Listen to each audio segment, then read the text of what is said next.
Hey, everybody. Welcome back to Misty and Ike. Hello. I was going to call you Ike. I'm not Ike. Who are you? I'm Misty. Hello, Misty. Hi, it's nice to meet you. It's nice to meet you as well. You would think that after 180 of these, we would know each other's names. Well, I would think that after your whole life, you would know your name. Yeah. 20 years. 20 years. Oh, my 20 years. I don't know my name. That's hilarious. Right. Wow. But I'm not Ike. I'm Misty. You know. But I would think after 20 years of knowing me, you would know my name is Misty. Right. I'm looking at you thinking Ike. Okay. That's a little weird. But It is a little weird. It's Friday, though. it is. Friday. Friday. Reporting to you live from Las Vegas, Nevada, April 2nd, 2021. Correct. Episode 180. Yes, and you know what that means. I don't. What does it mean? It means love is in the air. It does. Do you want to know why love is in the air? Because it's Casanova Day. It's Casanova's birthday. Casanova. He was born in 1725. He's old. So we're going to teach y'all how to pimp. I'm going to tell you a little bit about Casanova because everybody knows the term, but who is that guy? And then Isaac's going to teach you how to pimp. Yeah, pimping ain't easy. Right after this. I'm Misty. And I'm Ike. For the next 15 minutes, We're going to debate pop culture. my background's in music. My background's in film. I know the topics beforehand. And I don't. We check the internet for the facts, And ruin it with opinions. from pop rocks in your lunchbox. To Happy Meal toys and swatch clocks. And we're back. Hi. Hello, Ike. Hi, Misty. Tell me more about Casanova. Well, first I'm going to give you the definition of what it means to be a Casanova. Okay.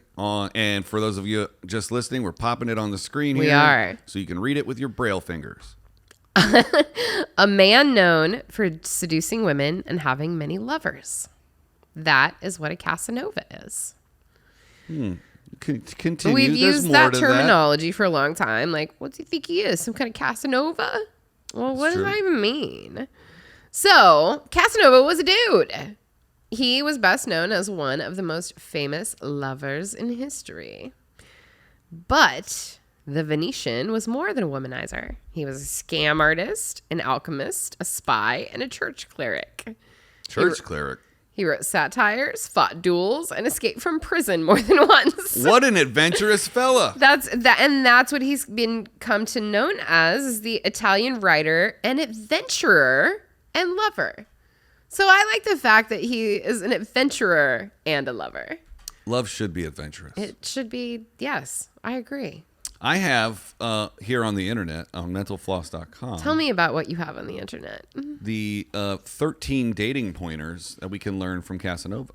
Okay. Don't read ahead, folks, but here it is on the screen. Number 1, above all else, be daring. And there is an ad for Ben & Jerry's. That's a shout out to last week's episode. It is only necessary to have courage, for strength without self-confidence is useless. Okay.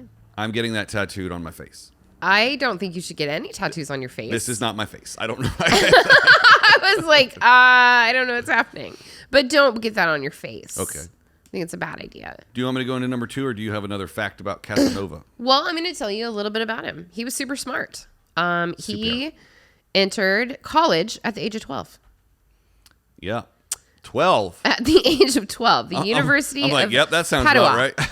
Like, what age do people go to college? 12 sounds about right. No, it's usually around 18-ish. Oh, boy. After he graduated college, he took up some vices like gambling and women. That's my kind of, the gambling part is my kind of Right. fella. I'm a one lady kind of man. He was very charming, and he had fantastic style. He powdered and scented and curled his hair, which women loved. Oh, snap. Like he had his equivalent of the Silver Hawk. The Silver Hawk. Yes, Wow. he did. Okay. Yeah. Just like a time machine of me back in the day. Yeah, it really is, isn't it? He found his passion for women when he started an affair with a 16-year-old girl and her 14-year-old sister. Okay, I'm going to go ahead and say right there, we have nothing in common.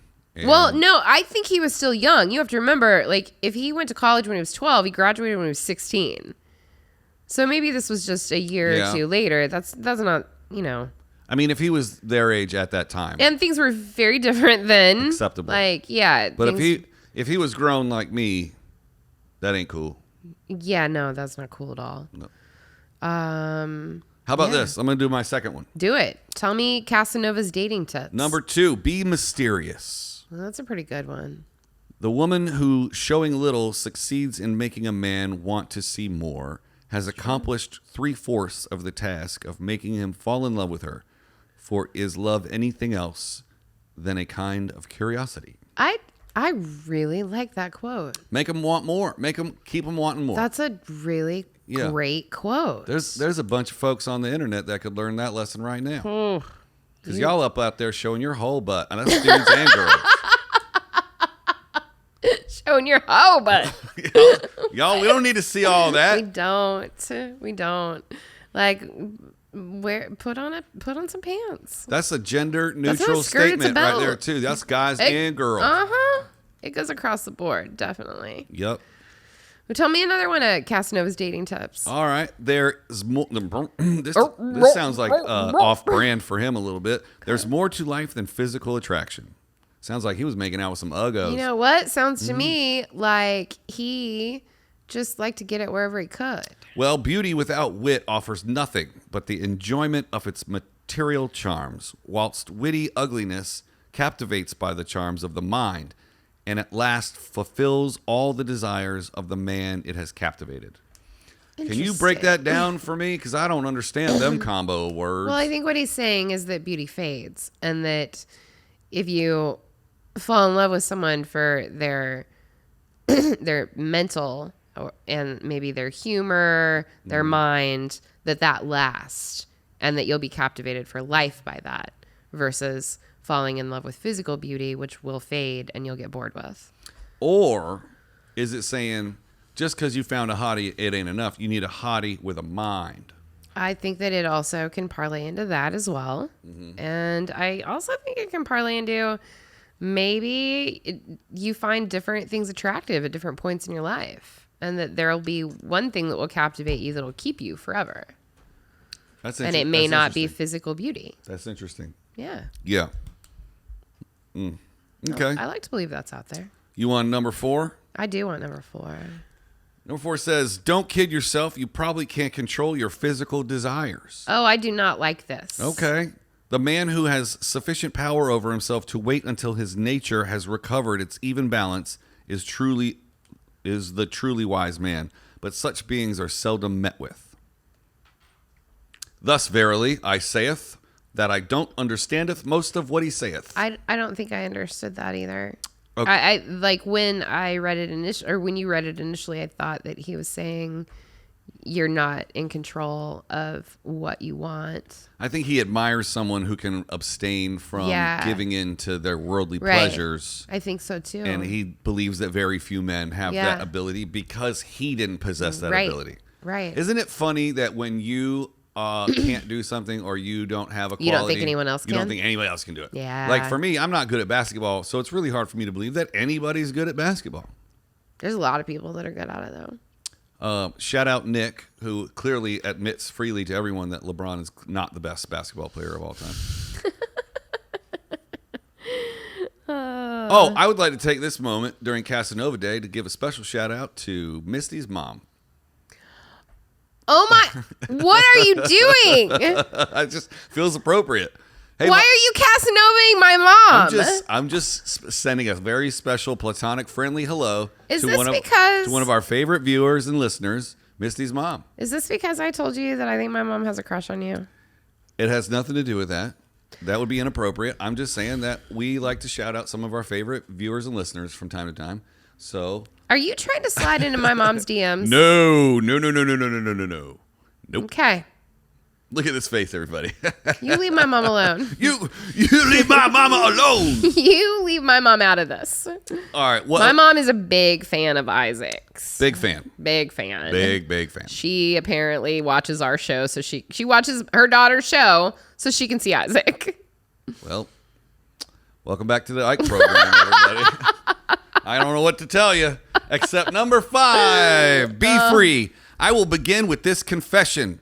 Whatever I have done in the course of my life, whether it be good or evil, has been done freely. I am a free agent. I feel weird about the fact that someone back then used the term, I'm a free agent. Yeah. I feel like maybe someone's taken some liberties with that. I also feel like it contradicts number 6. But remember, you're never totally free. Man is free, yet we must not suppose that he is at liberty to do anything he pleases, for he becomes a slave to the moment he allows his actions to be ruled by passion. Now, here's what I'm picking up from this list. Well, you tell me what you're picking up that he's dropping down. I'm picking up that the person who wrote this is a fool. Which is a noob or a knob or... Well, I'm just saying... We learned that yesterday this on April is Fool's Day. just one after another contradictions. It's... man can't control his passions, but I'm free to do whatever I want, but I'm really not free, but I'm totally free. Back to number 7. I mean, yeah. Trust no one as the deceit perpetrated upon women. Let it pass. For when love is in the way, men and women, as a general rule, dupe each other. I don't like that either. Yo, both ain't gonna lie to you. Are we doing the urban translation here? I'm not sure what you're doing. I don't know either. I'm having a hard time getting through the rest of these. It's okay. This episode feels like it has been a half an hour long. Well, because I've kind of let you go with the Casanova dating rules. I mean, do you want to know more about Casanova? Because he went to prison and stuff. Yeah. So maybe that'll give you a little background into the bullshit he's spewing here in these dating rules.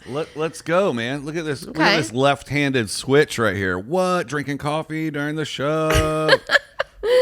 So, I mean, obviously he had affairs with everyone, married women, nuns, virgins, whatever. He was associated with the Freemasons. It all caught up with him, though. At 30 years old, he got arrested. And it was for public outrages against holy religions. And he was imprisoned in a place for 5 years. That's a real long time for a guy like that to go out with the accompaniment of a lady friend. Yeah. You see that? After reading one article, I can talk like that. You can. The It's very accompaniment weird. of a lady friend. Are you reading your article still? So, well, yeah. I mean, you're right. That is a long time for someone like him who relied on grifting and gambling and things like that to get by, and then probably living off of a lot of the women that he was sleeping with. To have to go without all those things. Do you think in that time in prison, he shifted his preferences? I don't think back then no, I don't. I think that somebody like Casanova, it was very strongly rooted in knowing what he liked. But then again, you know what? Now that I get into that sentence, maybe not. Maybe he just really enjoyed the act of being physical with someone and it didn't really matter. Maybe he didn't see gender and he was way ahead of his time. May he was. Maybe he liked prison. He did not like prison. Okay. They definitely go through that. He escaped prison. A priest sent him a spike that helped him escape prison. That's the modern day equivalent of putting a hacksaw on a birthday cake. Pretty much, yeah. But it was done by a priest. So I am very confused by that. Well, you got more in this article here? Well, he ran away to Paris and pretended to be an alchemist. That's a pretty tough career to be pretend? Like, yeah, Yeah. Like catch me if you can. I'm a science doctor now. Right. Well, everybody seemed to believe him. He told everyone he was 300 years old and he could create diamonds from scratch. Damn. And they believed him. I'm using that one. Hello, everyone. I, Ike, am 300 years old and I can make diamonds From scratch. Oh, you mean like from the beginning? Right. Scratch. Oh my God. Diamond scratch, go. What do you think of him now, Mom? So he caught the eye of account. It was good, right? That was pretty good. Gotta give her a little applause. There was a count that saw him telling everyone this and getting away with it, and was so amazed by his ability to say it with a straight face that he was like, I think you'd be a great spy. So they sent him out then as a spy to sell bonds in places like Amsterdam And then he became like a wealthy man. And then, of course, because he's Casanova, he lost all of his money because he spent it all on his lovers. To a woman. He lost it all to a woman. He spent it all on his lovers. Yep. So then he went on the lam again. I mean, this guy was just a mess. Like, this is red flags, toxic, all over the place. If this was someone that I found on a dating app, I'd be like, oh, no, hell no. I doubt he would put his stats up there. Oh, I bet he would be like, Slept look with at me. This is what I can women. do. I can Yeah. make diamonds from scratch. That'd be right in his status. I sell bonds. I am rich. I am rich. I was rich. I was rich. Yep. Well, time is up. Like I said, he was a hot mess. And you know who ended up doing away with him in the end? The Queen of Spain. Nope. Napoleon. Whoa. For some reason, Got cut down by the little guy. I, for some reason, picture them both to be short. I think they both were short. But, Can you imagine just a couple little guys just duking it out? yeah. Apparently, Napoleon took over Venice, and that's where Casanova was living. And Casanova got very lonely, and he died at 73 years old. So Napoleon didn't kill him. He just killed He like didn't the kill whole him, town. but he took over his land and things. He took all of his things from him. So you don't got this no more. Don't get your shit took by Napoleon, Don't get your y'all. shit took by Napoleon, especially if you're Casanova. That's right. Like they've been chasing that guy around for many years. And that's the takeaway from this week, folks. Don't get your shit taken by Casanova. Yep. Across the board. And since it's not Friday, It is Friday. can we rewind that one? Yeah. Well, Don't get your shit taken by Casanova. sorry, let me get it on the right camera. Ready, go. Don't get your shit taken by Casanova. Well, since it's Friday, We'll see you on Monday.